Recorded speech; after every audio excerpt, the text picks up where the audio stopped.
I think. Time now for Worcestershire to score some runs and reply. Nick Compton playing for Worcestershire on a one-off basis. So as a one-off basis, I might go and play for KFC tomorrow. This is a demonstration of Wirecast. Try my hand at something else.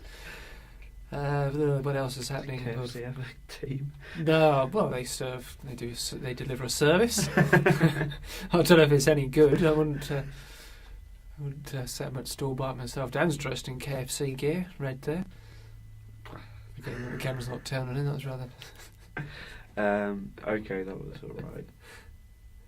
So anyway, tomorrow on Cricket World, or maybe the next day, depending how quickly we turn, I do have an exclusive interview with a demonstration former of Wirecast. England women's cricketer Isha Guha. I'd be fascinated to ask her about the IPL. She's doing a lot of presenting,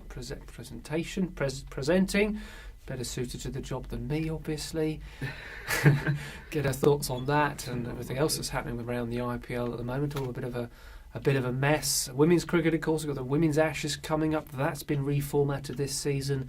3 ODIs, 3 T20s and the one-off Ashes Test. England, of course, in action against Pakistan, so it'll be good to get her thoughts on that. This and there's a lot of injuries demonstration around. of Wirecast. Going to trying to see if she fancies a recall to the squad, because I dare say she could still do a job. Cool. I'll give you a shout in a bit. It shouldn't take too long. Okay. India, of course, were absolutely thrashed out.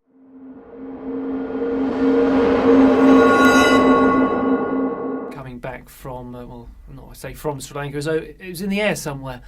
One of these Sri Lankan A cricketers whose name I'm not even going to attempt to pronounce.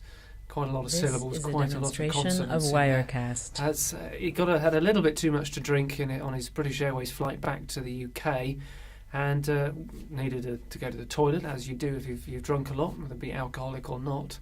And rather distressingly for some of the passengers, instead of trying to get into the toilet, he was actually trying to open the cabin door, and obviously they can't be opened while the flight is in progress. I shouldn't have, 'cause it's not very funny at all.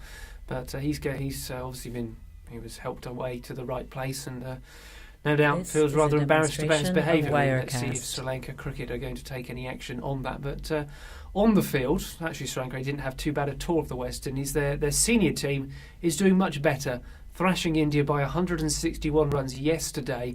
Upal Taranga making 174 not out. That's the highest score for Sri Lanka against the West Indies. It's the second highest score by any Sri Lankan, behind Sanath Jayasuriya's 189, and that was against India in Sharjah back in 2000. Quite interesting, the top 4 scores by a Sri Lankan in an ODI have all come against India.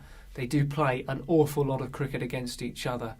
But anyway, that set things up, 348 for 1, which is the highest score in a completed 50-over innings in an ODI for the loss of 1 wicket. I think it's the only time that a team has lost just 1 wicket in 50 overs, which is a remarkable statistic, given that I think it was something like the 3,300th ODI ever played. So well played to Sri Lanka. Mahela Javadina made 107. He played very nicely. This is a demonstration of Wirecast.